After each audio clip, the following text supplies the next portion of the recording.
নমস্কাৰ ফলো the leader এই বিশেষ অনুষ্ঠানলৈ মই শান্তনু মহন্তই স্বাগতম জনাইছোঁ। মহন্ত কেশৱ মহন্ত হাতীৰ ছবিত হাতীৰ ছবিত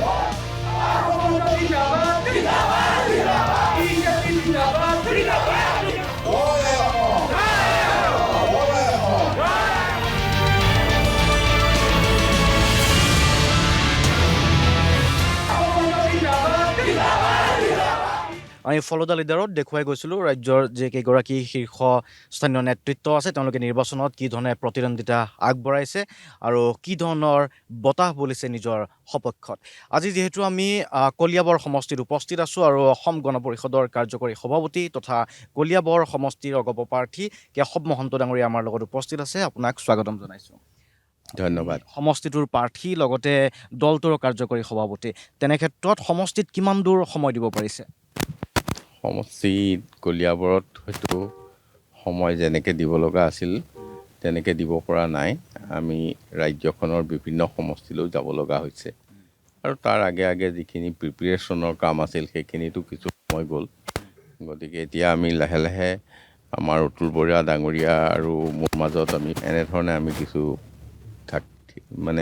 ঠিক ঠাক কৰি লৈছোঁ। আপোনাৰ এনেকুৱা কিবা সপোন সমষ্টিটোক লৈ যিটো আধৰুৱা হৈ থাকিল বুলি আপুনি ভাবে যে এইবাৰ সেইখিনি পূৰণ কৰিব? সম্পূৰ্ণ হৈ এটা কাম সম্পূৰ্ণ নহ'ল, সেইটো হ'ল কলং খন পুনৰ প্ৰবাহিতৰ যিটো চিন্তা আছিল, কিছু কাৰিকৰী বিজুতিৰ কাৰণে ইয়াক হয়তো অধিক খুব এক্সপাৰ্ট ভিউ লৈ পেলাই আমি কলঙৰ কামটো বোৱাৰ কাৰণে যিখিনি প্ৰস্তুতি লাগে সেইখিনি কৰিব লাগিব কলং পুনৰ প্ৰবাহিত হোৱাৰ বাবে। তেনেধৰণে বহুত কামৰ আৰম্ভণি হৈছে, বহুত প্ৰজেক্টৰ আৰম্ভণি হৈছে, হয়তো শেষ হোৱা নাই। তেনেকুৱা বহু প্ৰজেক্ট আছে, কলেজৰ কাম চলি আছে, আইন মহাবিদ্যালয় চলি আছে, হস্পিটেল চলি আছে, এনেকুৱা ধৰণৰ হয়তো অহা এক বছৰৰ ভিতৰত সেইবিলাক সম্পূৰ্ণ হৈ যাব। বিভাগো কেইবাটাও গুৰুত্বপূৰ্ণ বিভাগ আপুনি পাইছিলে, সেই বিভাগসমূহৰ কাম কাজো নিজৰ সমষ্টিটোক লৈ যিকেইটাত আপুনি ভাবে যে মই থকাৰ কাৰণে এইকেইটা সম্ভৱ হৈ উঠিল? ইয়াতে আপোনালোকে যদি ভাবে, তাৰমানে মোৰ বিভাগবিলাকৰ ভিতৰৰ পৰা মই এটা সময়ত হয়তো ৱাটাৰ ৰিচোৰ্চ পাইছিলোঁ। সেই ৱাটাৰ ৰিচোৰ্চ যেতিয়া আছিল তেতিয়া মই কলং প্ৰবাহিত হোৱাৰ ক্ষেত্ৰত কাম কৰিছিলোঁ। আৰু সেইটোৱেই নহয়, গোটেই অসমতে বানপানী প্ৰতিৰোধ হ'বৰ কাৰণে যিখিনি পৰিকল্পিতভাৱে আগবাঢ়িব লাগে সেইখিনি আগবঢ়াৰ কাৰণে হয়তো মোৰ কাৰ্যকালত কিছুখিনি আগবাঢ়িল, পিছৰ কাৰ্যকালত আৰু সেইখিনি আৰু সম্পূৰ্ণ হোৱাৰ পথত হৈছে যে বানপানী এতিয়া অসমত সেই ধৰণে নহয়। তাৰপিছতে স্বাস্থ্যখণ্ডত ক'ভিডৰ মাজত সোমাই পৰিছিলোঁ বহুদিন, যাৰ কাৰণে বেলেগ কামৰ কোনো সময় নাছিল।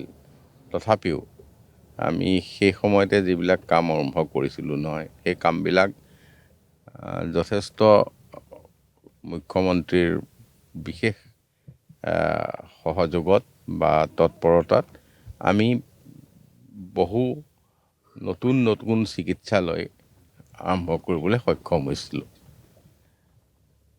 বা চিকিৎসালয় আৰম্ভ হোৱাৰ লগে লগে অসমত হয়তো চিকিৎসকৰ পঢ়াৰ কাৰণে যথেষ্ট আসন বৃদ্ধি হৈছিল আৰু সেইটো আমাৰ কাৰণে এটা শুভ লক্ষণ আছিল। তাৰপিছত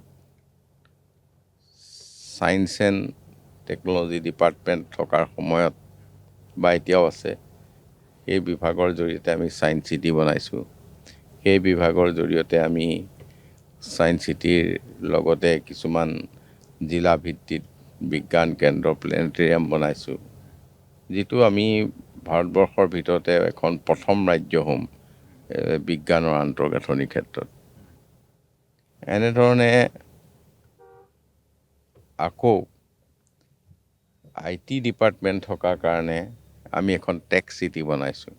তাতো বিভিন্ন ধৰণে এতিয়া বিভিন্ন ইলেক্ট্ৰনিক ইণ্ডাষ্ট্ৰী লাহে লাহে আৰম্ভ হৈছে আৰু তাত প্ৰযুক্তিৰ নতুন নতুন কথা আমি সংযোজন কৰিছোঁ।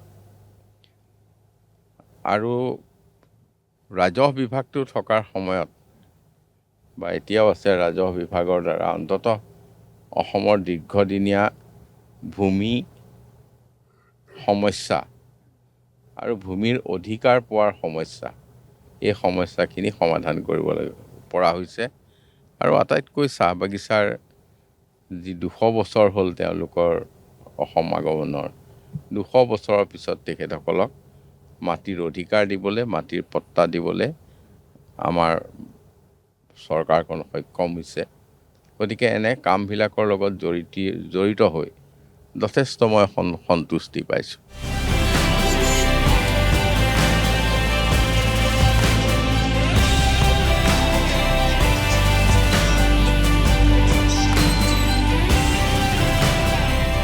ফলদা লিডাৰত আমি কলিয়াবৰ সমষ্টিত উপস্থিত আছোঁ আৰু যিহেতু কলিয়াবৰ সমষ্টিত অগপৰ প্ৰাৰ্থী, অগপৰ কাৰ্যকৰী সভাপতি কেশৱ মহন্ত নিৰ্বাচনত প্ৰতিদ্বন্দ্বিতা আগবঢ়াইছে। তেখেতৰ নিৰ্বাচনী সভাসমূহ আমি আপোনালোকক দেখুৱাই গৈছিলোঁ, কি ধৰণৰ ভিৰ বা ৰাইজে কি ধৰণে আদৰি লৈছে। কেশৱ মহন্তৰ ভাতৃ মণিমাধৱ মহন্ত তেখেতো এই প্ৰচাৰ সভাখনত উপস্থিত আছিল। মই তেখেতৰ পৰা কিছু কথা জানিবলৈ চেষ্টা কৰিম। কেনেকুৱা ধৰণৰ সঁহাৰি পাইছে সমষ্টি? আমি এতিয়া য'ত উপস্থিত আছোঁ এইটো টুপুকী জাৰণি পঞ্চায়ত। ঐতিহ্যমণ্ডিত কলিয়াবৰত আমাৰ আমবাগান, লাওখোৱা, টুপুকী জাৰণি আৰু লাইলৰি 4টা পঞ্চায়ত নতুনকৈ সোমাইছে। ইয়াত আমাৰ বিশেষকৈ বাংলাভাষী, অসমীয়া, বঙালী সম্প্ৰদায়ৰ মানুহ ইয়াত আছে। আমাৰ লগত আগৰ পৰা তেখেতসকলৰ এটা আন্তৰিকতা সম্পৰ্ক, আৰু এই অঞ্চলটোত তেখেতসকলৰ মাজত আমাৰ ভাৰতীয় জনতা পাৰ্টী আৰু অসম গণ পৰিষদৰ সংগঠন যথেষ্ট শক্তিশালী। আৰু আজি পীযুষ হাজৰিকা ডাঙৰীয়াত আহি পেলাই ৰাইজৰ মনত যদি কিবা আশা আছিল, সেই আশাসমূহ আঁতৰাইছে। কাৰণ নিৰ্দলীয় প্ৰাৰ্থীগৰাকীয়ে ইয়াত পদুম ফুলৰ ছবিক ব্যৱহাৰ কৰি আওপকীয়াকৈ সহযোগ ল'বলৈ চেষ্টা কৰি আছে। আৰু লাহে লাহে ৰাইজে বুজি উঠিছে, কাৰণ তেওঁ পদুম ফুল এসময়ত ব্যৱহাৰ কৰিছিলে, আৰু এতিয়া তেওঁ যে পদুম ফুলৰ লগত প্ৰকৃততে নাই, দলৰ নীতি আদৰ্শ তেওঁ মানি চলা নাই, সিদ্ধান্ত মানি চলা নাই। সেইকাৰণে দুয়োটা দলত থকা কৰ্মকৰ্তাসকলে তেওঁক লাহে লাহে এৰা দিছে। আৰু এই অঞ্চলত আমি ব্যাপক সঁহাৰি পাইছোঁ। এই অঞ্চলত হৈ যোৱা বিগত পঞ্চায়ত নিৰ্বাচনত আটাইকেইটা পঞ্চায়তত আমি ভাৰতীয় জনতা পাৰ্টী আৰু অসম গণ পৰিষদে জয়লাভ কৰিছোঁ। ইয়াত জিলা পৰিষদগৰাকী অসম গণ পৰিষদৰ পঞ্চায়তৰ ৱাৰ্ড মেম্বাৰ, পঞ্চায়ত কাউন্সিলাৰ আৰু 2 কংগ্ৰেছ আছিল লাইলৰি পঞ্চায়তত, সেইখিনিও ইতিমধ্যে ইয়াত যোগদান কৰিছে। এই অঞ্চলটোত থকা প্ৰায় 40,000 ভোট আমি পাবলৈ সক্ষম হ'ম। আৰু সমগ্ৰ কলিয়াবৰত এটা পৰিৱৰ্তনৰ যিটো এটা ভুৱা প্ৰচাৰ চলোৱা হৈছিল, সেইটোৰ পৰা এতিয়া ৰাইজে মুক্তি পাইছে আৰু দেখিছে যে সচেতন ভোটাৰসকলৰ লগত এতিয়া চব ওলাই আহিছে, আৰু আমি বিজয় নিশ্চিতৰ ফালে আগবাঢ়ি আছোঁ। মিত্ৰ পাৰ্টী বিজেপিয়ে কি ধৰণে সহায় কৰিছে, বা ধৰা হ'ল আপোনালোকে অগপৰ ফালৰ পৰাই এখনখন বিজয়ী হ'ল, মিত্ৰ পাৰ্টী বিজেপিক লগত কি ধৰণে লৈ যাব? চাওক, বিজেপি দলৰ কাৰ্যকৰ্তাসকলৰ লগত আমাৰ খুব আন্তৰিকতা সম্পৰ্ক। আমি যদি ক'ৰবাত বিজেপিক আমাৰ চিট এৰি দিছোঁ, ক'ৰবাত বিজেপি আমাক এৰি দিছে, সেইধৰণে আমি চলিছোঁ। আৰু সেইধৰণে চলোতে কলিয়াবৰৰ সম্পৰ্কটো আছে। কিন্তু ব্যক্তিগত স্বাৰ্থৰ কাৰণে ইয়াৰ নিৰ্দলীয় প্ৰাৰ্থীগৰাকীয়ে 2-1 বিজেপি কৰ্মকৰ্তাক ব্যৱহাৰ কৰিছিল। কিন্তু বেছি সৰহ সংখ্যকে আজি 90% বিজেপি কৰ্মকৰ্তা তেওঁৰ পৰা আঁতৰি আহিছে, আৰু এতিয়া শক্তিশালীভাৱে মিত্ৰজোঁটৰ পক্ষত থাকি লাগিছে। আমি ব্যাপক তেওঁলোকৰ পৰা সঁহাৰি পাইছোঁ। কষ্ট কৰিবলগীয়া হৈছে নেকি বেছিকৈ? নাই, কষ্ট কৰিবলগীয়া হোৱা নাই। কষ্ট এটাতে হৈছে যে কলিয়াবৰ সমষ্টিটো নতুনকৈ বহুকেইটা এলেকা সোমাল। ঠিক যেনেকৈ এইফালে সোমাল, ঠিক আমাৰ মিছাৰ ফালে প্ৰায় 3টা পঞ্চায়ত আমাৰ সোমাল। টুপুকী জাৰণি, আমাৰ কুহুমতলি হওক, আমলখি হওক, এনেকৈ বহুকেইটা পঞ্চায়ত সোমাইছে। আৰু এটা কলিয়াবৰ এটা কুঠৰীৰ পৰা আৰম্ভ কৰি একে ৰঙা গড়াৰ ওচৰলৈকে এটা বৃহৎ সমষ্টি এপিনে হ'ল। আমাৰ লাওখোৱা পাৰ হৈ একেবাৰে ৰূপহীৰ ওচৰলৈকে এই সমষ্টিটো হ'ল। যথেষ্ট ডাঙৰ সমষ্টি হৈ গ'ল এতিয়া। আগতে য'ত 2টা সমষ্টি আছিল, তাত আমি এতিয়া একলগে এটা সমষ্টি হৈছোঁ। চামগুৰি সমষ্টিৰ প্ৰায় 54,000 ভোট আমাৰ সমষ্টিটোত সোমাইছে। সেইকাৰণে বিস্তীৰ্ণ অঞ্চল। আজি এদিনত ঘূৰি কেতিয়াও শেষ কৰিব নোৱাৰি। প্ৰত্যেক জেগাৰ ৰাইজে বিচাৰে, সেইকাৰণে আমি প্ৰত্যেক জেগালৈ যাওঁতে কিছু সময় লাগিছে। ঠিক আছে, ধন্যবাদ। আমি পুনৰ আপোনালোকৰ সৈতে যাম, কেশৱ মহন্ত ডাঙৰীয়াৰ সৈতেও যাম। আমি দেখুৱাই যাম আচলতে কি ধৰণৰ নিৰ্বাচনী বতাহ বলিছে, কেশৱ মহন্তৰ পক্ষে সেই বতাহ কিমান শক্তিশালী ৰূপত বলিছে। হাতী ছবি চাই 9 তাৰিখে ৰাতিপুৱা উঠি 9 তাৰিখ আপোনালোকে গৈ প্ৰথমকৈ চাব, হাতী ছবিটো চাব। বহুত মানুহ বহুত কিছু কৰি আছে, কিন্তু কাৰো ভালত নকৰিব, চালক নকৰিব। কেশৱ মহন্ত জিন্দাবাদ, জিন্দাবাদ, জিন্দাবাদ, জিন্দাবাদ, জিন্দাবাদ, জিন্দাবাদ। জিন্দাবাদ জিন্দাবাদ জিন্দাবাদ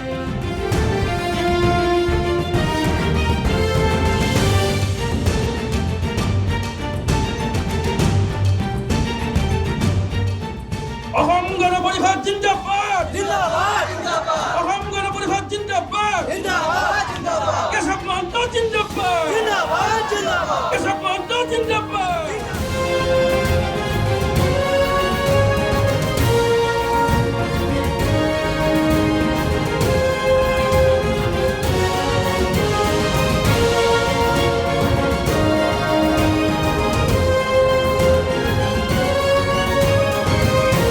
এই আমলখি পঞ্চায়তৰ শিয়ালকাটি যি ২ নং ৱাৰ্ড, এই ২ নং ৱাৰ্ডৰ যথেষ্ট সংখ্যক পুৰুষ মহিলাই অসম গণ পৰিষদত যোগদান কৰিছে। তেখেতসকল কংগ্ৰেছৰ পৰা আজি তাৰিখৰ পিছত পৰিত্ৰাণ পাইছে। এইকাৰণেই মই পৰিত্ৰাণ শব্দটো ব্যৱহাৰ কৰিছোঁ যে অসম গণ পৰিষদ দলৰ কলিয়াবৰ বিধানসভা সমষ্টিৰ এজন বলিষ্ঠ নেতা শ্ৰীযুত কেশৱ মহন্ত ডাঙৰীয়া এগৰাকী মন্ত্ৰী আছিল। তেখেত আকৌ অসম গণ পৰিষদ দলৰো এগৰাকী কাৰ্যকৰী সভাপতি। তেখেত নিৰ্বাচনত যদি আমি জয়যুক্ত কৰাওঁ, পুনৰবাৰ অসম চৰকাৰৰ কেবিনেট মন্ত্ৰী পোৱাটো নিশ্চিত।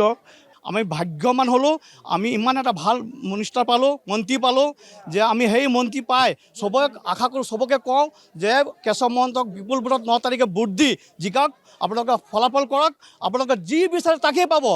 আৰু গৰীব ধনী দুখীয়া চবক একেই চকুৰে দেখে। ইয়াত মুছলিম হিন্দু খ্ৰীষ্টান জয় চবক একেই সমান দেখে, চবক অসমীয়া বুলি ভাবে। চবেই আপোনালোকে হাতী ছবি চাই 1 নম্বৰ চাব, হাতী ছবি চাই ভোট দিব, আপোনালোকে জয়যুক্ত কৰিব।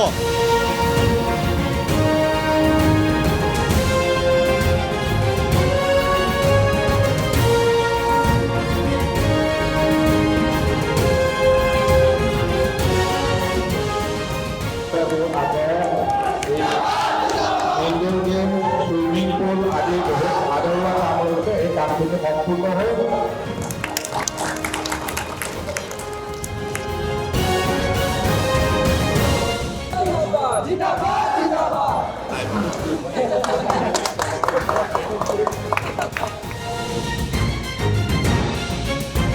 তাৰিখে চব আজৰি আৰু 9 তাৰিখৰ পিছত লেঠা নাই।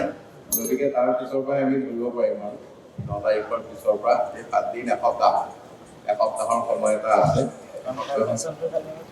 5 তাৰিখে দিব লাগে। গতিকে এতিয়া দি দিব, দি তাৰপিছতে সোনকালে আমি অৰ্গেনাইজিং কমিটিখনো পাতি দিব লাগে, ভেলু কমিটিকেইখনো পাতি দিব লাগে। তাত স্পটত পাতি দি সেইমতে যাতে খুব সুন্দৰভাৱে আৰু কলিয়াবৰ গোটেইখনতে এটা প্ৰভাৱ পৰাকৈ, গোটেই কলিয়াবৰতে যাতে এটা প্ৰভাৱ পৰে খেলখনৰ। আমি সকলো একেলগে আছোঁ, তাৰ মাজতে মই আপোনালোকৰ মাজৰ পৰা মানে প্ৰাৰ্থী হৈ থিয় হৈছোঁ। গতিকে গম পাইছে নাই, সকলোকে অনুৰোধ কৰিলোঁ, কাৰণ ইয়াত থকা সকলৰ ভিতৰত বিভিন্নজনে বিভিন্ন ধৰণে দায়িত্বৰেও পাইছোঁ। আমি বেলেগে অহা ইলেকশ্যনৰ কাৰণে আছে, তথাপিও নিজৰ আইডেণ্টিটিটো ক্লাব হিচাপে আপোনালোকে, আমিও ক্ৰীড়া সংস্থা হিচাপে, গতিকে আশা কৰিছোঁ যে আপোনালোকৰ সকলো প্ৰকাৰৰ সহায় সহযোগিতা যাতে আমি অহা দিনত পাওঁ। আৰু আপোনালোক যিহেতু অৱগত, আমি কলিয়াবৰ সমষ্টিত উপস্থিত আছোঁ। ফ'ল' দ্য লিডাৰত আজিৰ অতিথি হৈছে কলিয়াবৰ বিধানসভা সমষ্টিৰ অগপ প্ৰাৰ্থী কেশৱ মহন্ত ডাঙৰীয়া। ৰাতিপুৱাৰ পৰা যি ধৰণৰ ৰাজনৈতিক কাৰ্যসূচী, প্ৰচাৰ অভিযান, তাৰ অংশ আমি ইতিমধ্যে আপোনালোকক দেখুৱাই গৈছিলোঁ। আৰু ৰাজনৈতিক প্ৰচাৰৰ মাজতে, নিৰ্বাচনী প্ৰচাৰৰ মাজতে আমি দেখা পাইছোঁ এতিয়া যে ষ্টেডিয়ামত আহি উপস্থিত হৈছে আৰু যুৱ যিসকল খেলুৱৈ আছে তেওঁলোকৰ সৈতে মত বিনিময় কৰিছে। তাৰ মাজতে যিহেতু প্ৰাৰ্থী তেখেত, সকলোৱে তেখেতক জিন্দাবাদ ধ্বনি দিয়াও পৰিলক্ষিত হৈছে। নিৰ্বাচনী প্ৰচাৰ চলিছে। এইখন হয়তো নিৰ্বাচনী প্ৰচাৰ সভা নহয় আপোনাৰ, কিন্তু তাৰ মাজতো আহিছে খেলুৱৈসকলক উৎসাহিত কৰাৰ বাবে। উদ্দেশ্যটো কি? আমাৰ ইয়াত এইবাৰ যিটো আণ্ডাৰ-19 গাৰ্লছ ফুটবল কম্পিটিশ্যন যিটো হ'ব লাগে, সেইটো আমি কলিয়াবৰে নিমন্ত্ৰণ কৰিছোঁ। আৰু আজি অহা 5 তাৰিখে এইটো আমি তেখেতসকলক ফাইনেলি কনফাৰ্ম কৰিব লাগে, আমি পাতিব পাৰিম নে নোৱাৰিম। এই প্ৰতিযোগিতাখন ইয়াত অনুষ্ঠিত কৰিবলৈ আজি সিদ্ধান্ত ল'লে। সেই উদ্দেশ্যে আমি একত্ৰিত হৈছোঁ আজি। আৰু আপুনি কোৱা যিটো কথা, আমি যিহেতু ইমান দিন একেলগে ক্ৰীড়া সন্থাৰ লগত সকলো জড়িত, তেখেতসকলে আশা কৰিছে বা ময়ো তেখেতসকলক এটা অনুৰোধ ৰাখিছোঁ যে এইবাৰ নিৰ্বাচনত যাতে পুনৰ আকৌ নিৰ্বাচিত হ'ব পৰা যায়, তাৰ কাৰণে তেখেতসকলে মোক শুভেচ্ছাও জ্ঞাপন কৰিছে। আৰু তেখেতসকলৰ মৰম স্নেহ মই সদায় পাই আছোঁ। এইবাৰো নিশ্চয় তেখেতসকলৰ মৰম স্নেহৰ পৰা মই বঞ্চিত নহওঁ। আমি ষ্টেডিয়ামখনো দেখিছোঁ, ইতিমধ্যে দৰ্শকসকলক দেখুৱাইছোঁ, আটক ধুনীয়া ষ্টেডিয়াম এখন। কেতিয়া নিৰ্মাণ কৰিছে আপুনি, কি ধৰণৰ বৰঙণি আছিল? এই যিখন ষ্টেডিয়াম, এই ষ্টেডিয়ামখন যেতিয়া মই এই আমাৰ মিত্ৰজোঁটৰ চৰকাৰত মন্ত্ৰী হিচাপে দায়িত্ব পাইছিলোঁ, তেতিয়া প্ৰথম পদক্ষেপে মোৰ এইটো আছিলে। আৰু তাৰ কাৰণে এটা মই সুকীয়া পুঁজিও পাইছিলোঁ যে বিধায়কৰ ছিগনেচাৰ প্ৰজেক্ট, মই বিধায়কৰ ছিগনেচাৰ প্ৰজেক্টটো এই ষ্টেডিয়ামখন লৈছিলোঁ। আৰু সেইধৰণে ষ্টেডিয়ামখন ইতিমধ্যে নিৰ্মাণ হৈ উঠিল। আৰু মাননীয় মুখ্যমন্ত্ৰী ডক্টৰ হিমন্ত বিশ্ব শৰ্মা ডাঙৰীয়াই এই ষ্টেডিয়ামখন শুভ উদ্বোধন কৰিলে। আৰু লগতে সেইদিনাই তেখেতে আৰু এখন ইনডোৰ ষ্টেডিয়াম, ছুইমিং পুলকে ধৰি সকলোখিনি ইয়াতে ঘোষণা কৰি গ'ল। আমাৰ ইয়াত সকলোতকৈ অসুবিধা এটা কথা হৈছে যে আমাৰ খেলুৱৈসকল ৰখা কোনো হোষ্টেল নাই। আমি লগতে এটা হোষ্টেল নিৰ্মাণ কৰিম, প্ৰায় 100 মান খেলুৱৈ থাকিব পৰা। যাত কৰা হ'ব, মানে ইয়াৰ সকলো কাম চূড়ান্ত ৰূপ পালে এতিয়া টেণ্ডাৰ হ'ব লাগিব আৰু কাম আৰম্ভ কৰিব লগা হৈ আছে। কিমান উপকৃত হৈছে এই অঞ্চলটোৰ ছাত্ৰ ছাত্ৰী, শিক্ষাৰ যিসকল খেলুৱৈ আছে, খেলুৱৈসকল? হয়, মই কলিয়াবৰ জিলা ক্ৰীড়া সন্থাৰ সাধাৰণ সম্পাদক। আৰু আমি যেতিয়াৰ পৰা এই দায়িত্বভাৰ গ্ৰহণ কৰিছিলোঁ আৰু মন্ত্ৰী মহোদয়ৰ বিশেষ তৎপৰতাত ইয়াতে যেতিয়া মিত্ৰজোঁটৰ চৰকাৰ হৈছিলে, আমাৰ তেখেত কেশৱ মহন্ত ডাঙৰীয়া আমাৰ জিলা ক্ৰীড়া সন্থাৰো সভাপতি। গতিকে সভাপতি হিচাপে তেওঁ একদম একক প্ৰচেষ্টাৰে তেওঁ নিজৰ ছিগনেচাৰ প্ৰজেক্টৰে আমাৰ এই সুন্দৰ এটা ষ্টেডিয়াম নিৰ্মাণ কৰি দিলে। সুন্দৰ এই ষ্টেডিয়ামটো হৈ যোৱাৰ পিছত আমাৰ এতিয়া কাজিৰঙা স্পৰ্টছৰো আমাৰ ইয়াতে প্ৰেক্টিছ হৈ আছে। ইয়াতে ল'ৰা ছোৱালী থাকি ল'ব পৰা হৈছে। আৰু ইয়াতে ক্ৰিকেট আৰু ফুটবল, এথলেটিক্সৰ আমি এফিলিয়েশ্যন লাভ কৰিলোঁ তেখেতৰ তৎপৰতাত। আমাৰ নাছিলে। ক্ৰিকেটৰ আমি এফিলিয়েশ্যন লাভ কৰিলোঁ তেখেতৰ তৎপৰতাত। আজি আমি ক্ৰিকেটত নগাঁও, তেজপুৰ, যোৰহাট অথবা গুৱাহাটীৰ একে সমমৰ্যাদা লাভ কৰিবলৈ সক্ষম হ'লোঁ, ছাব ডিভিজন হিচাপে হ'লেও একমাত্ৰ আমাৰ সভাপতি মহোদয়ৰ তৎপৰতাত। সমষ্টিবাসীৰ খেলুৱৈসকল উপকৃত হৈছে, যথেষ্ট উপকৃত হৈছে। আমাৰ এই সমষ্টিৰ পৰা এতিয়া আমাৰ ডিষ্ট্ৰিক্ট তথা ষ্টেট লেভেলত আমাৰ হৈছে, খেলুৱৈসকলে স্থান লাভ কৰিবলৈ সক্ষম হৈছে। আৰু ক্ৰিকেটতো আমাৰ 2জন খেলুৱৈ আমি মূল প্ৰেক্টিছত গৈছে, ট্ৰেইনিঙত গৈছে। তেনেকৈ ধৰণে আমি অসম টিমত, ফুটবল টিমত 4গৰাকীকৈ খেলুৱৈ স্থান লাভ কৰিছে আৰু ভাৰতবৰ্ষৰ বিভিন্ন জেগাত খেলি আহিছে। গতিকে মই ভাবিছোঁ দুপে আমাৰ কলিয়াবৰ এই খেলুৱৈসকল উন্নতি লাভ কৰিব। আমি দেখিছোঁ যে আপোনালোকে মুকলি সমৰ্থন দিছে কেশৱ মহন্তক। বিকল্প কোনো নাই নেকি? কাৰণ কেশৱ মহন্তইহে এই উন্নতিখিনি কৰিব পাৰিব নেকি, সেই বিশ্বাসটো আপোনালোকে লাভ কৰিছে নেকি? বিশ্বাস পূৰাই আছে, কাৰণ আজি 20 বছৰ ধৰি তেখেতে মন্ত্ৰী হৈ আছে। 20 বছৰ তেওঁ 10 বছৰ অপজিশ্যনত আছিলে, লাষ্ট 10 বছৰ তেওঁ মিত্ৰজোঁটৰ মন্ত্ৰী হৈ আছে। আৰু মন্ত্ৰিত্ব কালৰ পৰা অপজিশ্যনত থাকোঁতেও যথেষ্টখিনি উন্নতি হৈছিলে। মন্ত্ৰিত্ব কালত আমি দেখিছোঁ প্ৰতিটো ক্ষেত্ৰতে তেওঁ যথেষ্টখিনি আগবঢ়াই লৈ গৈ আছে কলিয়াবৰখনক। আপুনি যদি স্বাস্থ্যৰ ক্ষেত্ৰত চাই, 10 বছৰ বা 15 বছৰ আগৰ জখলাবন্ধা যিখন হস্পিটেল আছিলে, তাৰ ঠাইত আজি এখন ছাব ডিভিজনেল ডাঙৰ হস্পিটেল হৈছে, য'ত আপোনাৰ CT স্কেনৰ পৰা আৰম্ভ কৰি বিনামূলীয়া আপুনি ঔষধৰ পৰা আৰম্ভ কৰি ডায়েলিচিছ হৈ আছে। ডায়েলিচিছ চেণ্টাৰ তেওঁ নিজা তৎপৰতাতে আনি পেলাই ইয়াতে জখলাবন্ধাত প্ৰতিষ্ঠা কৰিছে। আৰু দৈনিক প্ৰায় 30গৰাকী লোকে ডায়েলিচিছ কৰিবলৈ সক্ষম হৈছে। কলিয়াবৰৰ পৰাই অকল নহয়, বোকাখাট বা আমাৰ কাষৰীয়া অঞ্চলৰ পৰাও আহি ইয়াতে ডায়েলিচিছ কৰিবলৈ সুবিধা পাইছে। তাৰ লগে লগে 100 কোটি টকাৰে আৰু এখন ডিষ্ট্ৰিক্ট 150 বেডেড 150 বেডেড এখন হস্পিটেল, যিখন নেকি ছুপাৰ স্পেচিয়েলিটি হস্পিটেল, মেডিকেল কলেজৰ প্ৰায় সমপৰ্যায়ৰ ছুপাৰ স্পেচিয়েলিটি হস্পিটেলখনো ইয়াতে হৈ আছে। আৰু এখন নাৰ্ছিং কলেজৰ ব্যৱস্থা হৈ আছে। আৰু ইয়াতে এখন আপোনালোকে ITI হৈ আছে, এখন ITI হৈ আছে, কলিয়াবৰ ইউনিভাৰ্চিটি হ'ব গৈ আছে। তাৰোপৰি আপোনাৰ ডিষ্ট্ৰিক্ট লাইব্ৰেৰী হৈছে, ছায়েন্স চেণ্টাৰ আৰু প্লেনেটেৰিয়াম হৈছে। আমি কলিয়াবৰৰ পৰা আগতে আমাৰ ইয়াৰ ল'ৰা ছোৱালীয়ে গুৱাহাটীত গৈ প্লেনেটেৰিয়াম চাবলৈ জগা হয়। এতিয়া ইয়াতে ঘৰৰ সন্মুখতে তেওঁলোকে বিনা পইচাত খোজকাঢ়ি গৈ প্লেনেটেৰিয়াম চাব পাৰিব। ইয়াতে বিভিন্ন স্কুল কলেজৰ বিল্ডিংবিলাক 1950 চনৰ আগৰ যিবিলাক বিল্ডিং 2 ষ্টৰিজ বিল্ডিং হৈছে, তাতে স্মাৰ্ট ক্লাছৰ পৰা আৰম্ভ কৰি কম্পিউটাৰৰ পৰা আৰম্ভ কৰি সকলোখিনি হৈছে। গতিকে এখন চৰকাৰী ল কলেজ গুৱাহাটীৰ পৰা যোৰহাটৰ ভিতৰত ক'তো, নগাঁও তেজপুৰত আছে কিন্তু প্ৰাইভেট, কিন্তু চৰকাৰী ল কলেজখন আমাৰ কলিয়াবৰত স্থাপন কৰিছে।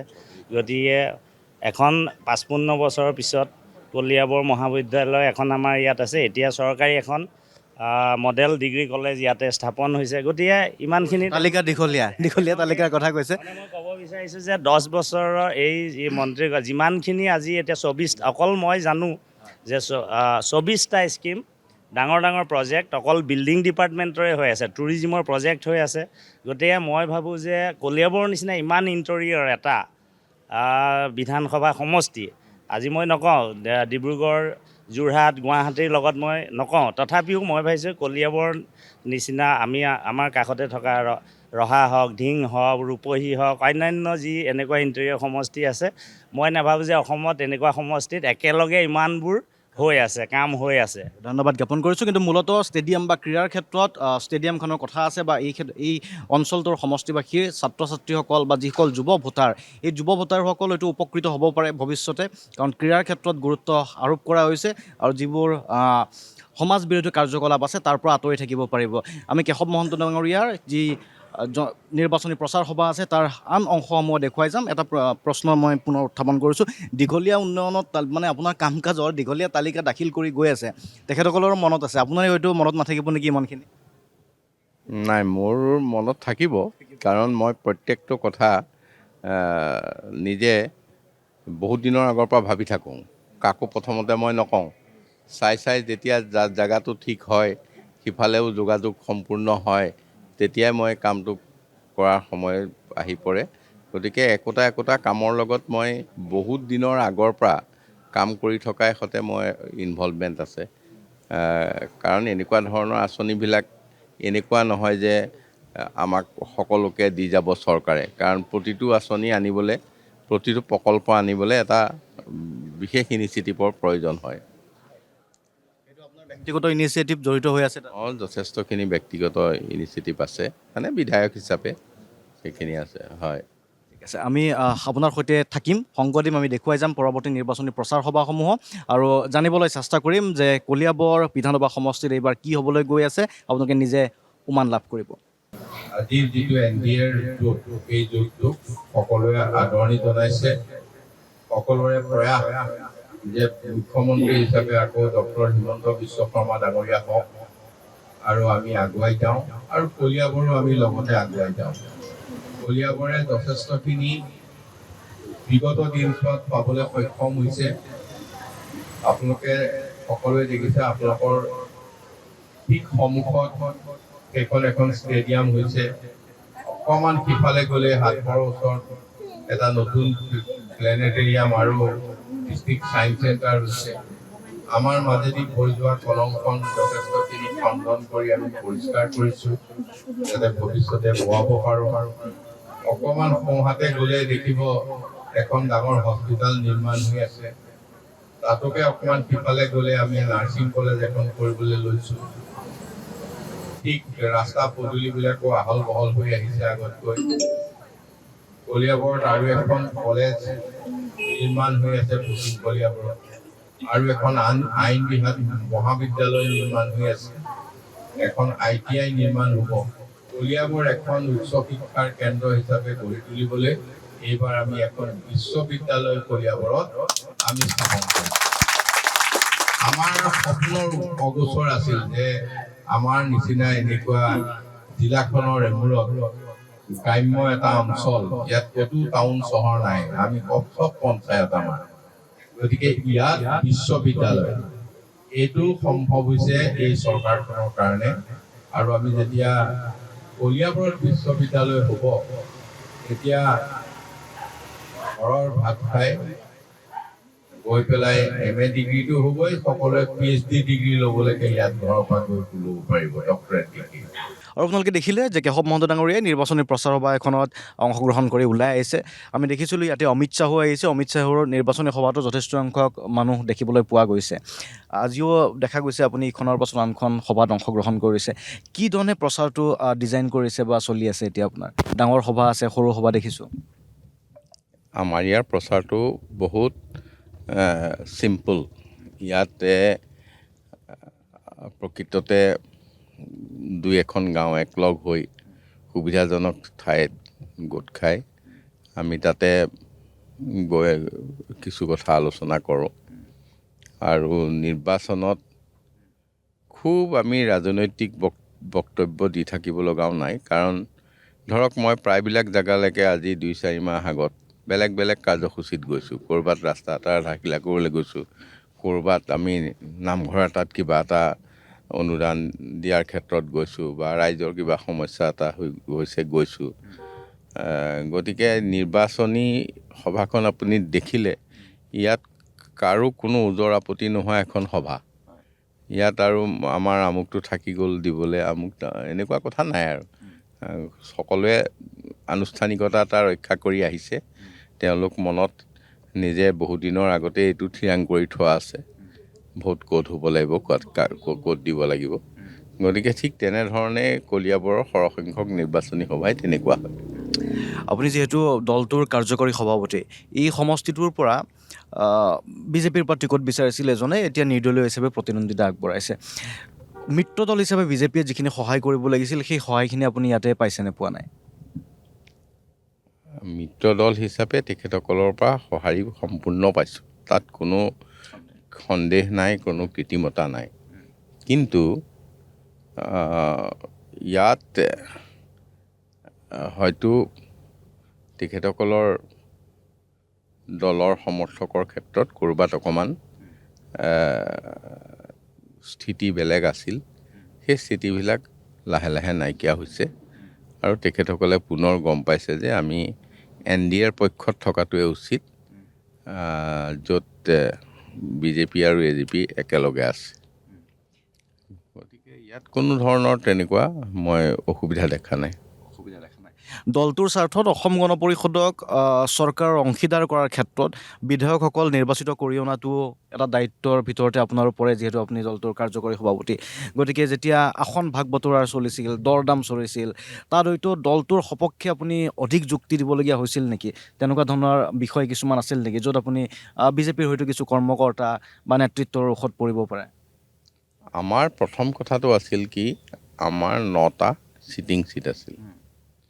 এই 9খন আসনত য'ত বিধায়ক আছিল, সেই বিধায়ক থকা আসনকেইখন আমি পুনৰ প্ৰতিদ্বন্দ্বিতা কৰিবলৈ পাব লাগে। আৰু দ্বিতীয়তে যোৱাবাৰ কিছু আসনত আমি প্ৰতিদ্বন্দ্বিতা কৰিছিলোঁ, কিন্তু সেই আসনখনত আমি জয়ী হ'ব নোৱাৰিলোঁ। তেনেকুৱা আসন কিছু আছিল। তাৰ উপৰিও কিছু আসনত আমাৰ যথেষ্ট ধৰণে দলটো সংগঠিত কৰিছিল, য'ত আমাৰ প্ৰাৰ্থী আশা কৰে। এনেধৰণে গোটেইবিলাক দিশ সামৰি এৰা ধৰাৰ মাজেদি আমি কিছু সিদ্ধান্তলৈ আহিলোঁ। হয়তো কিছু তেখেতসকলৰ মানে চিটো আমাক যেনেকৈ বজালি আমাক এৰিলে, আমাৰো তেনেকৈ ধৰক ক'ৰবাত 2-3টা চিট এৰা ধৰা কৰিব লগা হ'ল। তাৰ বাহিৰেও আমি ধৰক নাওবৈচা চিটটো আমি যোৱা 2 বছৰ 2টা টাৰ্মতে প্ৰতিদ্বন্দ্বিতা কৰি আহিছিলোঁ। এইবাৰো সেই চিটটো আমিও লখিমপুৰত লৈছোঁ। এনেধৰণে মানে হাজো বহুদিন আমি লোৱা নাছিলোঁ, হাজো হ'ল। বৰপেটাতো আমি কণ্টেষ্ট কৰি থাকোঁ, গতিকে বৰপেটা আহিল। ডিমৰীয়া এটা নতুন চিট হ'ল, সেইটোতো আমি ল'লোঁ। ঠিক তেনেধৰণে আমি বিভিন্ন আসন আমি বুজাবুজিৰ মাজেদি লৈছোঁ। তথাপিও আমাৰ দলৰ প্ৰাৰ্থিত্ব প্ৰত্যাশীসকলে যথেষ্ট অসন্তুষ্টি আছিল যদিও আজিৰ দিনটোত তেখেতসকলে এইটো ত্যাগ বুলি ধৰি লৈছে যে মিত্ৰতাৰ খাতিৰত এইটো আমি ত্যাগ কৰিছোঁ যাতে আমাৰ ভৱিষ্যতে NDA এখন চৰকাৰ আহে। কলিয়াবৰবাসীয়ে যিহেতু আপোনাক দীৰ্ঘদিনে ইয়াৰ পৰা প্ৰতিনিধি সজাইছে, গতিকে কলিয়াবৰত যিখিনি ভোটাৰ আছে সেই ভোটাৰসকলে জাতীয়তাবাদী চিন্তাধাৰাত বিশ্বাসী বুলি ভাবে নে এতিয়া যিহেতু NDAৰ লগত জড়িত হৈ আছে যিখিনি ৰাষ্ট্ৰীয় চিন্তাধাৰাৰ ভোটাৰ আছে সেই ভোটাৰসকলেও একেটা চিন্তাধাৰাতে এতিয়া বিশ্বাস কৰি আছে? মূলতঃ কলিয়াবৰৰ ভোটাৰসকল কি চিন্তাধাৰাত বিশ্বাসী? চাওক, আজি আমাৰ অসম গণ পৰিষদ দলটো regional party with national Outlook, আমাৰ কিবা ৰাষ্ট্ৰীয় দৃষ্টিভংগী নাই এনেকুৱা কথা নহয়। আমি যদিও ৰিজনেল পাৰ্টি, কাৰণ ৰাষ্ট্ৰীয় প্ৰেক্ষাপটতো আঞ্চলিক দলটো গৈ কেতিয়াবা প্ৰতিষ্ঠা হ'ব লাগিব, বা আমাৰ দলেও দুবাৰকৈ ৰাষ্ট্ৰীয় পৰ্যায়ত কেন্দ্ৰীয় কেবিনেটত আমাৰ আসন পাইছিলে। সেইকাৰণে আমি যদি চাওঁ যে আমাৰ ইয়াত যিটো কথা কোৱা হৈছে নহয়, আঞ্চলিক দলৰ স্থিতি ঠিকেই আছে, কিন্তু ইয়াতে ৰাষ্ট্ৰীয় দল হিচাপে ভাৰতীয় জনতা দলেও জনতা পাৰ্টীয়েও এটা সংগঠিত হৈ আছে। গতিকে আমি তেখেতসকলৰ লগত খুব বুজাবুজিৰে আগবাঢ়ি থাকোঁ। প্ৰতিদ্বন্দ্বী যিহেতু আছে, যিহেতু নিৰ্বাচন, গতিকে প্ৰতিদ্বন্দ্বিতাটো বিৰোধী হিচাপে ইয়াতে ৰাইজৰ দলৰ লগত হ'ব নে নিৰ্দলীয় লগত হ'ব বুলি ভাবে আপুনি? প্ৰতিদ্বন্দ্বিতাটো এতিয়া আচলতে ইয়াততো কংগ্ৰেছ নায়েই নহয়, আৰু ৰাইজৰ দলটো আচলতে নাই, প্ৰাৰ্থী আছে। ইয়াতে প্ৰতিদ্বন্দ্বিতা বাকী দুজনটো নিৰ্দলীয়ই। ইয়াত প্ৰতিদ্বন্দ্বিতা ক'ত হ'ব মই ধৰিব পৰা নাই, কাৰণ যদি কংগ্ৰেছ সক্ৰিয় হ'লেহেঁতেন প্ৰতিদ্বন্দ্বিতা ৰাইজৰ দলৰ যিটো এলায়েন্স সেইটোতে হ'লহেঁতেন। আজি কংগ্ৰেছেও আচলতে অলপ বেকফুটত গৈছে, তেখেতসকলেও নিজৰ দলৰ প্ৰাৰ্থী নোহোৱাৰ কাৰণে তেখেতসকলেও হয়তো সৰহসংখ্যকে আমাকে সমৰ্থন কৰিছে। মই বহুত বেলেগ ধৰণে ভবা নাই, কিন্তু এটা ৰাজনৈতিক দলৰ NDAৰ হওক বা যিকোনো ৰাজনৈতিক দলৰ বিৰুদ্ধে কিছু লোক থাকে, বেলেগ বেলেগ আইডিঅ'লজিৰ, বেলেগ বেলেগ মতাদৰ্শৰ। কেতিয়াবা সেইসকলে কোনো এটা ঠাইত অস্থায়ীভাৱে একত্ৰিত হয়, সেয়া সংখ্যা খুব কম হয়। গতিকে সেইটো কোনখিনিতে থিয় হয় এইটো চাই ল'ব লাগিব। আপুনি যিহেতু মন্ত্ৰী হৈ আছিল, গতিকে কলিয়াবৰবাসীয়ে কেশৱ মহন্তক ইয়াৰ পৰা নিৰ্বাচন কৰি পঠোৱা সমষ্টিবাসীয়ে এগৰাকী মন্ত্ৰী লাভ কৰিব, আৰু মন্ত্ৰী হিচাপে সমষ্টিবাসীৰ কিমান সুবিধা হৈছিল, কিমান লাভজনক হৈছিল এই বিষয়টো, যদি সমষ্টিয়ে এগৰাকী মন্ত্ৰী পায় কিমান দূৰ লাভ হয় বুলি ভাবে? প্ৰকৃততে এই আমাৰ ডক্টৰ হিমন্ত বিশ্ব শৰ্মা ডাঙৰীয়া চৰকাৰখনে আমাৰ ইয়াত যথেষ্ট সমভাৱে NDAৰ যিবিলাক বিধায়ক সকলোকে উন্নয়ন হ'বলৈ দিছে।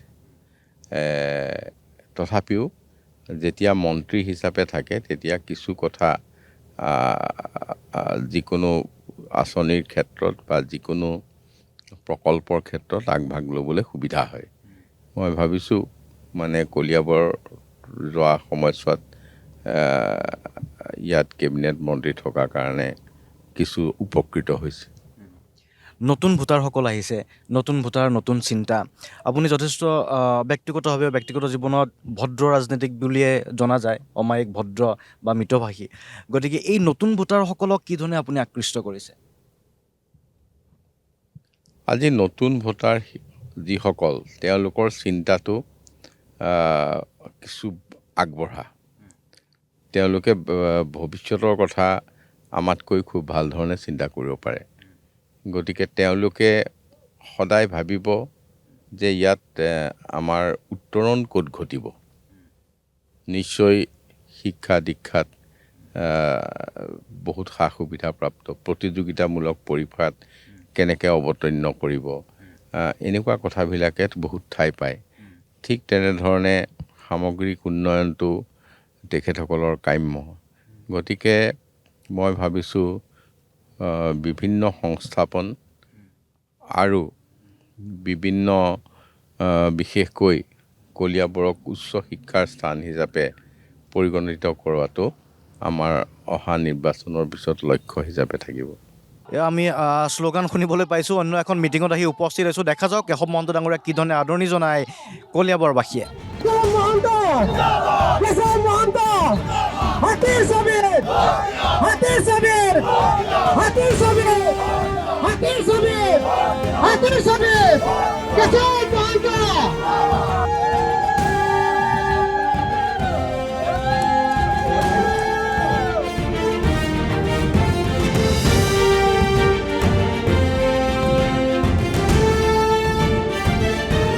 ভাৰতীয় জনতা পাৰ্টি কেৱল আছে মিত্ৰজোঁটৰ লগত। পদুম মানে হাতী, হাতী মানে পদুম। ভাৰতীয় জনতা পাৰ্টি সকলো প্ৰত্যেকজন একনিষ্ঠ সেৱক কাৰ্যকৰ্তাই দিনে নিশাই কেশৱ মহন্ত ডাঙৰীয়া হৈ কাম কৰি আছে। আমি নিজেও প্ৰত্যেকটো ৱাৰ্ডত প্ৰতিটো বুথত গৈ কাম কৰি আছোঁ। আৰু আমাৰ সকলো ভাৰতীয় জনতা পাৰ্টিৰ দলীয় কাৰ্যকৰ্তা সাধাৰণ ৰাইজ স্বতঃস্ফূৰ্তভাৱে ওলাই আহিছে এই উন্নয়নৰ যাত্ৰাত আগবাঢ়ি যাবৰ বাবে। গতিকে আপোনালোকে বিভ্ৰান্ত নহ'ব। দলে যিসকল ৰাইজক আমি এটা দলৰ নীতি নিৰ্দেশনা আদৰ্শ আছে, আমি আদৰ্শত চলা ব্যক্তি। ময়ো ভাৰতীয় জনতা পাৰ্টিৰ এজন একনিষ্ঠ সেৱক কাম কৰা ব্যক্তি। ময়ো এটা বিধানসভা সমষ্টিত এইবাৰ প্ৰাৰ্থিত্ব বিচাৰিছিলোঁ। ভাৰতীয় জনতা পাৰ্টিৰ পৰা দেৰগাঁও বিধানসভা সমষ্টিত মই প্ৰাৰ্থিত্ব বিচাৰিছিলোঁ।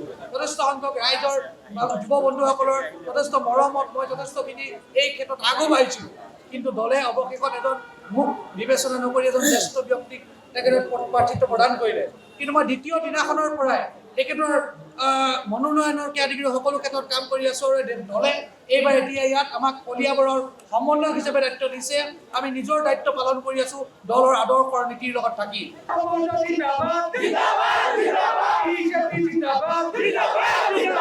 ইয়াত ভাৰতীয় জনতা পাৰ্টি আৰু অসম গণ পৰিষদে সন্মিলিতভাৱে প্ৰাৰ্থীজন আগবঢ়াইছে। এতিয়া ভাৰতীয় জনতা পাৰ্টি যদি আছে, এই মিত্ৰতাত আছে গোটেই অসমত। ক'ৰবাত মিত্ৰতাত থাকি পদুম ফুলত প্ৰতিদ্বন্দ্বিতা হৈছে, ক'ৰবাত মিত্ৰতাত থাকি হাতীত ছবিত প্ৰতিদ্বন্দ্বিতা হৈছে। তাৰ বাবে অন্য আৰু কোনো ছবিত প্ৰতিদ্বন্দ্বিতা হোৱা নাই। এই কথাটো আপোনালোকে নিশ্চিত কৰিব। কালি অমিত শ্বাহ ডাঙৰীয়াই কৈ গৈছে, মাননীয় মুখ্যমন্ত্ৰী ডাঙৰীয়াই কৈ গৈছে, কেইদিনমান আগতে দুদিন আগতে প্ৰধানমন্ত্ৰী আহিছে, প্ৰধানমন্ত্ৰী নৰেন্দ্ৰ মোদীয়ে কৈ গৈছে, ক্ৰিকেটসকলৰ মুখত ক'ৰবাত হয়তো হাতীৰ ছবি শুনিছে, ক'ৰবাত হয়তো পদুম ফুলৰ ছবি শুনিছে। তাৰ মাজে বেলেগ ছবি আৰু আজি প্ৰধানমন্ত্ৰীয়েও কোৱা নাই, অমিত শ্বাহ ডাঙৰীয়াই কোৱা নাই, ডক্টৰ হিমন্ত বিশ্ব শৰ্মা ডাঙৰীয়াই কোৱা নাই। আমাৰ ইয়াত যাতে আৰু বেলেগ ছবি ওলায়, এই কথাটো আপোনালোকে নিশ্চিত কৰিব। জয় অসম, জয় অসম, নৰেন্দ্ৰ মোদী, নৰেন্দ্ৰ মোদী, ডক্টৰ হিমন্ত বিশ্ব শৰ্মা, হিমন্ত বিশ্ব শৰ্মা।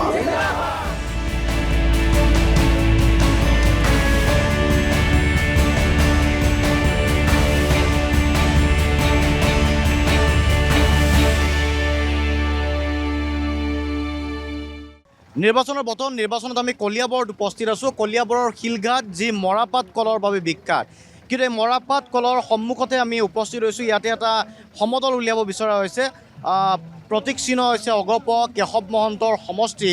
আৰু কেশৱ মহন্ত অগপৰ পৰা যিহেতু এইবাৰো প্ৰাৰ্থিত্ব আগবঢ়াইছে, মৰাপাট মিলটো আছে, মৰাপাট মিলটোৰ একাংশ কৰ্মীও এই ৰেলীটোত অংশগ্ৰহণ কৰা পৰিলক্ষিত হৈছে। আমি আপোনাৰ পৰা জানিব বিচাৰিছোঁ, প্ৰকৃততে আজি মৰাপাট কলৰ পৰা এই সমদলটো হৈছে নেকি? কোনে কৰিছে আচলতে? এইটো মানে সঁচাকৈ আজি বহুত ভাল লাগিছে। আমাৰ এই বিধানসভাৰ ইলেকশ্যনত আমাৰ অসম গণ পৰিষদ আৰু ভাৰতীয় জনতা পাৰ্টীৰ মিত্ৰজোঁটৰ প্ৰাৰ্থী আমাৰ শ্ৰীযুত কেশৱ মহন্ত ডাঙৰীয়া, তেখেতক মনোনীত কৰা হৈছে। আৰু তেখেতৰ কাৰণেই আমাৰ আজি সহস্ৰ ল'ৰা এই বাইক ৰেলী হিচাপত আজি ওলাই আহিছোঁ। বহুত ভাল লাগিছে। কেশৱ মহন্ত ডাঙৰীয়া আমাৰ কলিয়াবৰখনৰ উন্নয়নৰ কাৰণে বহুতখিনি কাম কৰিছে। ৰাস্তা ঘাটৰ পৰা ধৰি পেলাই চৰকাৰী ঘৰ, পানী যোগান পৰা ধৰি পেলাই কাৰোবাৰ যদি ৰেচন কাৰ্ডৰ পৰা কাৰোবাৰ কিবা বিপদ আপদ সকলো ক্ষেত্ৰতে তেখেতে আমাক হাত পাতি ধৰি আহিছে। আৰু তেখেতৰ অবিহনে কলিয়াবৰ আমাৰ সমষ্টিটো যে উন্নয়ন হ'ব, এইটো আমি আশাবাদী নহয়। আৰু সেয়ে তেখেতক আমি বিপুল ভোটত এইবাৰ আমি জয়যুক্ত কৰিম। মিলটোৰ কথা যদি আহোঁ, মিলটো এতিয়া সদ্যহতে বন্ধ হৈ থকা বুলি জানিব পৰা গৈছে।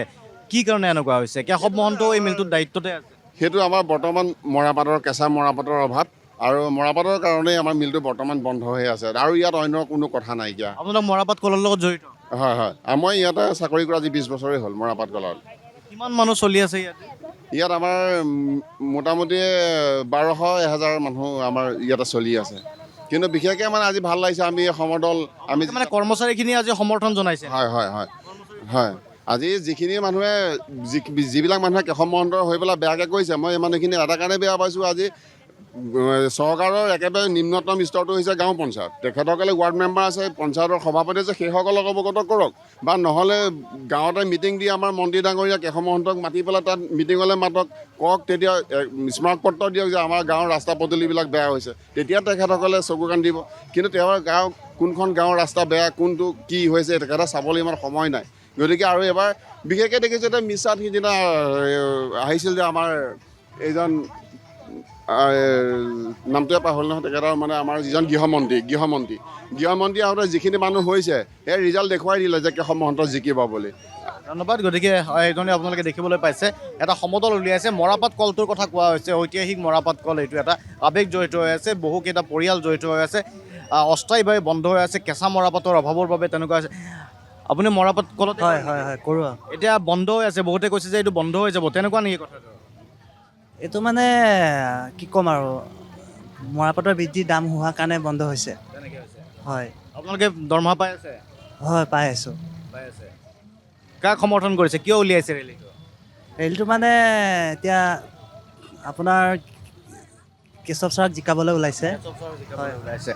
মৰাপাট কলৰ যিসকল কৰ্মচাৰী আছে তেওঁলোকেও এই সমদলটো উলিওৱা পৰিলক্ষিত হৈছে। আপুনিও কাম কৰে নেকি ইয়াতে? হয়, মৰাপাট কলতে ময়ো কাম কৰোঁ। ইতিমধ্যে আজি 2-3 মাহৰ ওপৰ হৈ গ'ল কলটো বন্ধ হৈ আছে। কেশৱ মহন্ত ডাঙৰীয়াই কৈছে আমাক খোলাৰ ব্যৱস্থা সোনকালে ল'ম বুলি, তেওঁ এইবাৰো জিকক, জিকি আমাক খুলিব। হয়। গতিকে মৰাপাট যিটো কল আছে এয়া আপোনালোকে দেখিবলৈ পাইছে মৰাপাট কলটোৰ কৰ্মচাৰীসকলে আজি এনেকৈ ৰেলীত আহিছে আৰু তেওঁলোকে সমদল কৰিছে কেশৱ মহন্তৰ হয়। যদিও মৰাপাট কলটো আজি 2 মাহে বন্ধ হৈ আছে, শিলঘাটৰ মৰাপাট কল, গতিকে লক্ষণীয় হ'ব প্ৰকৃততে কেঁচা যি পাত, কেঁচা পাতৰ অভাৱৰ বাবে মৰাপাট কলটো বন্ধ হৈ আছে নে তাৰ অন্য কাৰণো আছে? আন এগৰাকী মহিলা আছে, আপুনিও মৰাপাট কলৰ লগত জড়িত? হয়, মই মৰাপাট কলতে কাম কৰি আছোঁ। মই মানে মৰাপাট কলৰে কৰ্মচাৰী হয়। বন্ধ হৈ আছে মৰাপাট কল? কেঁচা মালৰ নাটনিৰ কাৰণে মৰাপাট কলটো বন্ধ হৈ আছে। কিন্তু কালি হঠাৎ এটা ভিডিঅ' মানে প্ৰসেনজিৎ খাউণ্ডে মানে এটা ভিডিঅ' বনালে, ভিডিঅ' সহকাৰে ক'লে যে আমাৰ ভাইচ চেয়াৰমেন ছাৰ আৰু কেশৱ মহন্ত ছাৰৰ কাৰণে মিলটো বন্ধ বুলি কৈছে। কিন্তু সেইবিলাক সম্পূৰ্ণ মিছা কথা। যদি তেওঁলোকে চাবলৈ বিচাৰিছে চাই আহক, মানে চাই যাওক সি ইয়ালৈ আহি পেলাই।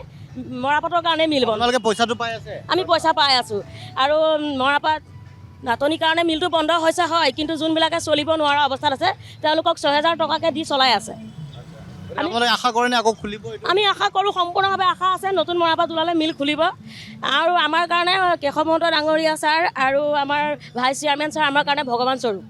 আজি আমি ইয়াত একত্ৰিত হোৱা আমাৰ প্ৰধান উদ্দেশ্য এইটোৱে, আমাৰ অধ্যক্ষ মিলৰ, আমাৰ পৰিচালনা মণ্ডলী সভাৰ অধ্যক্ষ আমাৰ শ্ৰীমান কেশৱ মহন্ত ডাঙৰীয়াদেৱ, তেখেতে এবাৰ কলিয়াবৰ হৈ প্ৰাৰ্থিত্ব কৰিছে AGPত। আমি তেখেতক জয়যুক্ত কৰিব লাগে, কাৰণ এটাই, আমি বিগতৰ দিনৰ পৰা দেখি আহিছোঁ যে মিলৰ প্ৰত্যেকটো সমস্যা, বিশেষকৈ আমাৰ মেডিকেলৰ পৰা ধৰি কলনী ৰাস্তা পাতৰ পৰা ধৰি আমাৰ অসম সমবায় মৰাপাট কলৰ যি সমস্যা, সেই সমস্যাখিনি তেওঁ আৰু মিল কৰ্তৃপক্ষ একত্ৰিত হৈ বৰ সুকলমে সমাধান কৰি আহিছে। তেখেতৰ প্ৰচেষ্টাতে আমাৰ আজি নতুনকৈ আমাৰ 2য় ইউনিট সংস্থাপন কৰিবলৈ আমি সক্ষম হৈছোঁ। তাতে আমি বহুতো কলিয়াবৰৰ নিবনুৱা যুৱক যুৱতীক সংস্থাপন দিবলৈও আমি সক্ষম হৈছোঁ। লগতে আজি যিটো মৰাপাট কলটো আমাৰ ধৰক 2 মাহ ধৰি বন্ধ হৈ আছে, এই বন্ধ হোৱাৰ মূল কাৰণ হৈছে আমাৰ কেঁচা সামগ্ৰী, যি নেকি কেঁচা সামগ্ৰীৰ অভাৱৰ কাৰণে আমাৰ মিলটো আজি 2 মাহ ধৰি বন্ধ হৈ আছে। তথাপিও তেখেতে বহুত চেষ্টা চলাইছিল যে বাংলাদেশৰ পৰা কেঁচা সামগ্ৰীটো সংগ্ৰহ কৰি আমাৰ মিলটো চলাবলৈ, কিন্তু বহুতো অসুবিধাৰ কাৰণে হয়তো তেখেত আগবাঢ়িবলৈ পৰা নাই। কিন্তু আমি আশা কৰোঁ যে ইলেকশ্যনৰ পিছত তেখেতে আমাৰ লগত সম্পূৰ্ণভাৱে জড়িত হৈ আমাৰ মিলটো নতুনকৈ আকৌ পুনৰ আৰম্ভ কৰি আমাৰ মিল পৰিয়ালক পুনৰ আমাক এটি নতুন পোহৰ ৰাস্তা দেখাব বুলিয়ে আমি আশা আৰু বিশ্বাস কৰিম। আজি মিলটোৰ কাৰণে আজি অধ্যক্ষ মহোদয় অল ইণ্ডিয়াত নোহোৱা এটা বন্ধ হোৱা ইণ্ডাষ্ট্ৰিটিত আজি আমাৰ ল'ৰাখিনিক চলিবৰ কাৰণে সামান্য পৰিমাণে হ'লেও 6,000 টকাকৈ আমাক সকলোকে আগবঢ়াইছে। আজি আমি এসাঁচ এমুঠি লঘোণে থাকি খাবলৈ পাইছোঁ। সেয়েহে আমি তেখেতে আশ্বাস দিছে যে এতিয়া বৰ্তমান পাতৰ ৰজোতৰ যিটো দাম বৰ্তমান এতিয়াও 161 টকা হৈ আছে। বৰ্তমান 161 টকা হ'লেও পাত বৰ্তমান পাবলৈ নাই। ইতিমধ্যে বাংলাদেশৰ লগত যোগাযোগ কৰিছে, কিন্তু ইতিমধ্যে ইলেকশ্যন পালেহি। ইলেকশ্যনৰ পিছত তেখেতে আশ্বাস দিছে যে আমি যোগাযোগ কৰি অতি সোনকালে মিলটো চলাই আমাৰ আগৰ যি ধৰণে মিলটো আমাৰ ল'ৰাসকলে কৰ্মীসকলে যি দৰমহা পাই আছে সকলোখিনি দিম বুলি আমাক আশ্বাস দিছে আৰু আমি পাম বুলি আশাবাদী। আৰু ইতিমধ্যে আমি সেয়াই ভাবিছোঁ যে আমাক যিকোনো বিপদত আমাক ওচৰতে গৈ কেশৱমহন্ত ছাৰক পাওঁ। তেখেতে আমাক বহুত সহায় কৰিছে। সেয়েহে আমি অসম সমবায় মৰাপাট কলৰ কৰ্মী কৰ্মচাৰী সকলো ওলাই আহিছোঁ যাতে কেশৱমহন্তক বিপুল ভোটত জয়যুক্ত কৰিব পাৰোঁ।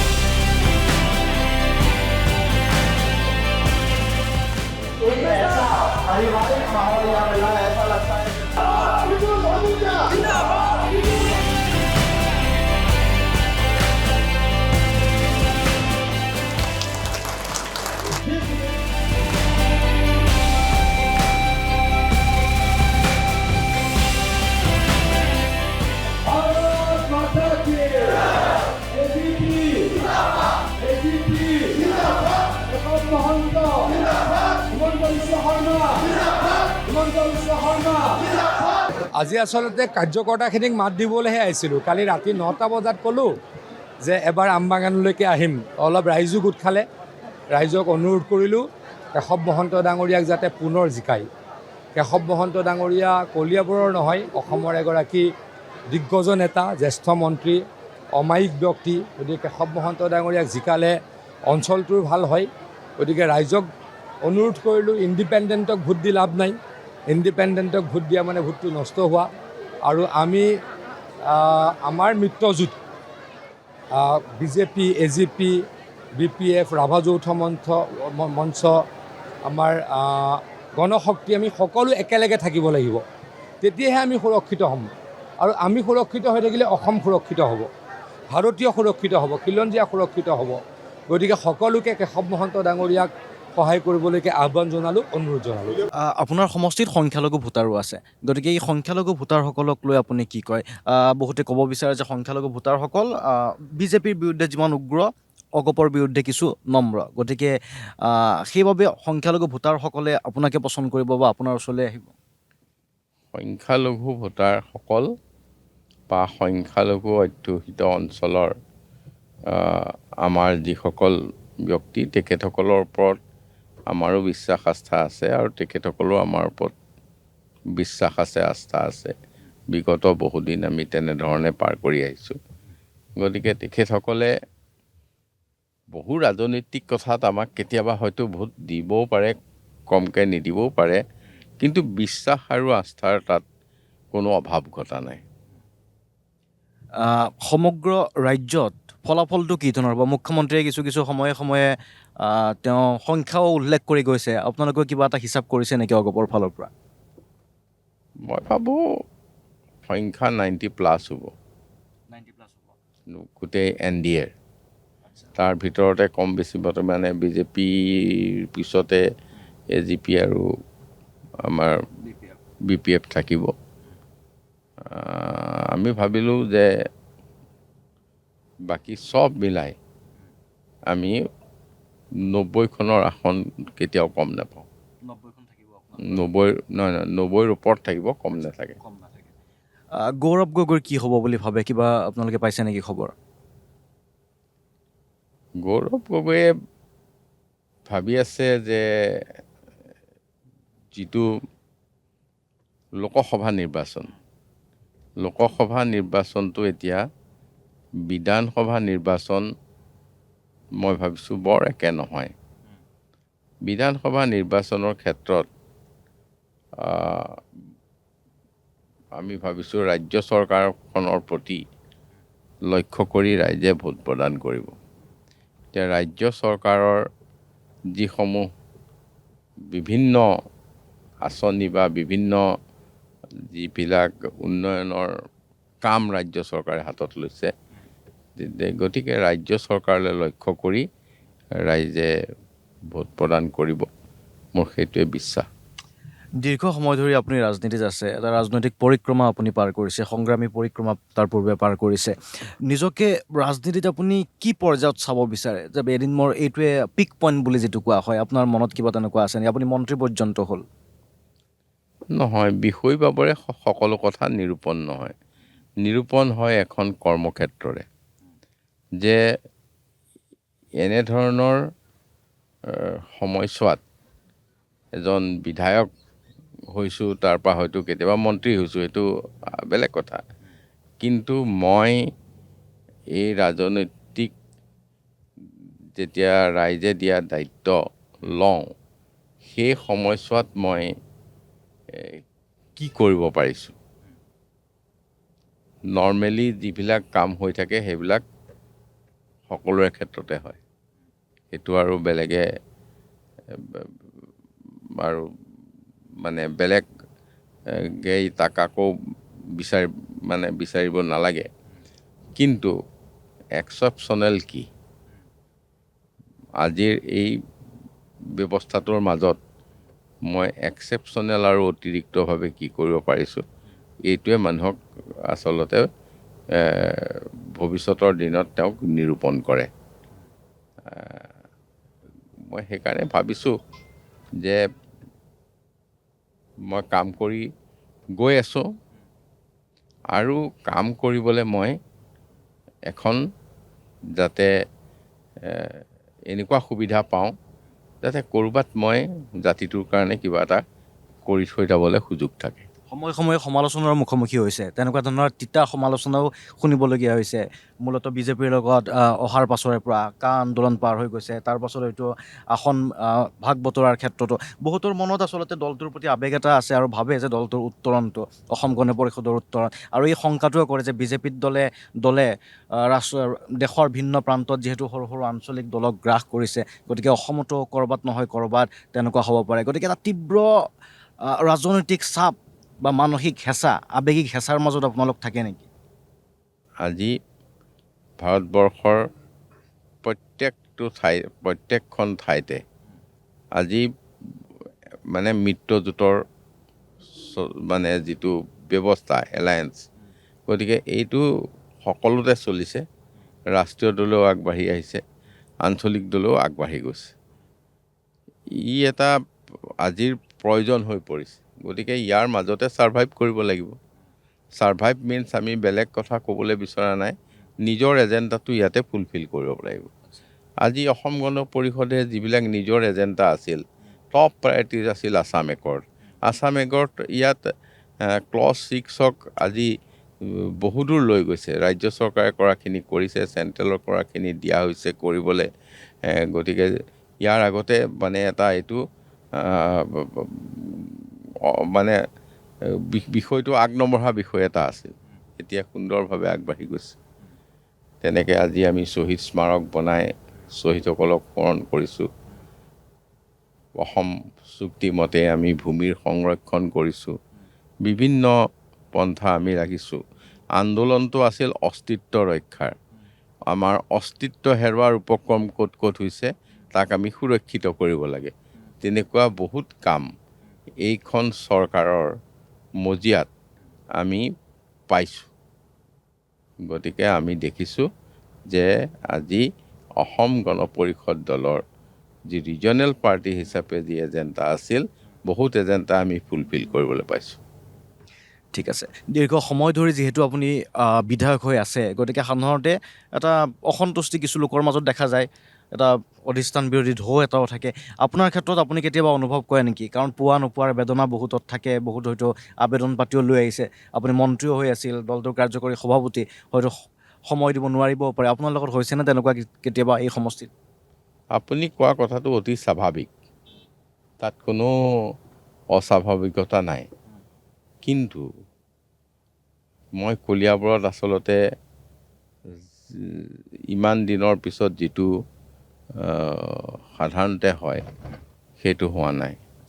সেইটো নোহোৱাৰ মূল কথা হ'ল কি, মই কেতিয়াও জানি শুনি যিকোনো কথা অৱহেলা কৰা নাই। যদিও মানুহৰ স্বাভাৱিকভাৱে কিছু অসন্তুষ্টি থাকিব, আৰু কলিয়াবৰ মানুহৰ বিচাৰ বিবেচনাটো অতি উচ্চ খাপৰ। অতি সাধাৰণভাৱে কিবা এটা কথাত তেখেতসকলে মানে ইয়াক অসন্তুষ্টি লৈ বৃহৎ স্বাৰ্থটোৰ প্ৰতি পিঠি নিদিয়ে। বৃহত্তৰ স্বাৰ্থ যদি আগত আছে তেতিয়াহ'লে এইবিলাক কথা আওকাণ কৰি হ'লেও আচলতে আগবাঢ়ি যায়।